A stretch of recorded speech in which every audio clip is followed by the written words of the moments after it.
ಶಿಕ್ಷಣ ಕ್ಷೇತ್ರದಲ್ಲಿ ಸುಮಾರು 4 ದಶಕಕ್ಕೂ ಹೆಚ್ಚು ವರ್ಷಗಳಿಂದ ನಿಮ್ಮನ್ನು ನೀವು ತೊಡಗಿಸ್ಕೊಂಡಿದ್ದೀರಿ. ಶಿಕ್ಷಣದ ಬಗ್ಗೆ ತಿಳ್ಕೊಳ್ಳೋದಕ್ಕೆ ಮುಂಚೆ ನೀವು ಸಾವಿರಾರು ವಿದ್ಯಾರ್ಥಿಗಳಿಗೆ, ಲಕ್ಷಾಂತರ ವಿದ್ಯಾರ್ಥಿಗಳಿಗೆ ಸ್ಫೂರ್ತಿ, ಮಾರ್ಗದರ್ಶನವೂ ಹೌದು. ನಿಮ್ಮ ಜೀವನದ ಬಗ್ಗೆ ಒಂದು ಸ್ವಲ್ಪ ಬೆಳಕು ಚೆಲ್ಲೋಣ. ನಾನು ಒಂದೊಂದು ಪದಗಳನ್ನು ಕೇಳ್ತಾ ಹೋಗ್ತೀನಿ, ಒಂದೊಂದು ಪದಗಳಲ್ಲೇ ಕೇಳ್ತಾ ಹೋಗ್ತೀನಿ. ಸಾಧನೆ ಅಂದರೆ ಏನು ನಿಮ್ಮ ಪ್ರಕಾರ? ಸಾಧನೆ ಅನ್ನುವಂಥದ್ದು ನನ್ನ ದೃಷ್ಟಿಯಿಂದ ಸಾಧನೆ ಏನಿಲ್ಲ. ನನ್ನ ಕೆಲಸ ಮಾಡ್ತಾ ಹೋಗ್ತೀನಿ ಅಷ್ಟೆ. ಅದು ಬೇರೆಯವರಿಗೆ ಸಾಧನೆ ಅಂತ ಅನಿಸುತ್ತೋ ಇಲ್ಲೋ ಗೊತ್ತಿಲ್ಲ ನನಗೆ ಸಾಧನೆ ಗುರಿನೂ ಇಲ್ಲ, ಸಾಧನೆ ಮಾಡಿದ್ದೀನಿ ಅಂತಲ್ಲ. ನಿರಂತರವಾಗಿ ಚಿರಂತರವಾಗಿ ನನ್ನ ಕೆಲಸ ನಾನು ಮಾಡ್ತಾ ಹೋಗ್ತೀನಿ.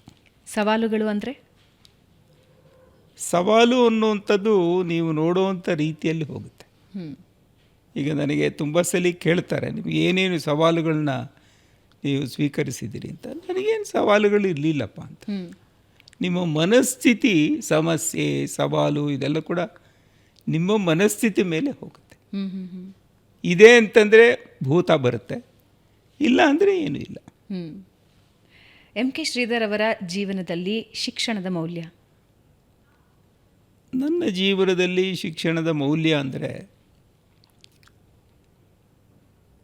ನನ್ನ ಜೀವನವನ್ನು ಅರ್ಥಪೂರ್ಣವಾಗಿ ಈ ಸಮಾಜಕ್ಕೆ, ಈ ಸುತ್ತಮುತ್ತಲಿನ ಸಮಾಜಕ್ಕೆ ನನ್ನನ್ನು ಹೆಚ್ಚು ಒಂದು ಒಳ್ಳೆಯ ಪರಿಕರವಾಗಿ ತಯಾರು ಮಾಡುವಂಥದ್ದು, ಸಾಧನವಾಗಿ ತಯಾರು ಮಾಡಬಲ್ಲಂಥದ್ದೇ ನನ್ನ ಪ್ರಕಾರ ಶಿಕ್ಷಣ.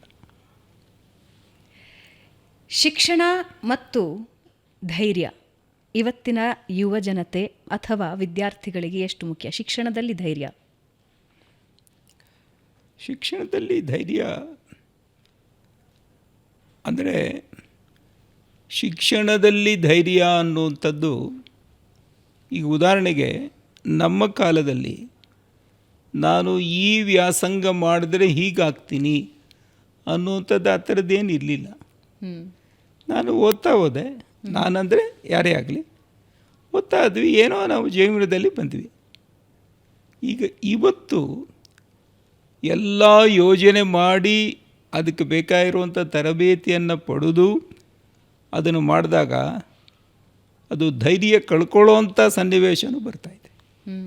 ಹೀಗಾಗಿ ಶಿಕ್ಷಣ ಮಾಡುವಾಗ ಸ್ಪಷ್ಟತೆ ಬೇಕೇ ಹೊರತು ಧೈರ್ಯ ಅಲ್ಲ, ಪ್ರಾಮಾಣಿಕತೆ ಬೇಕೇ ಹೊರತು ಧೈರ್ಯ ಅಲ್ಲ.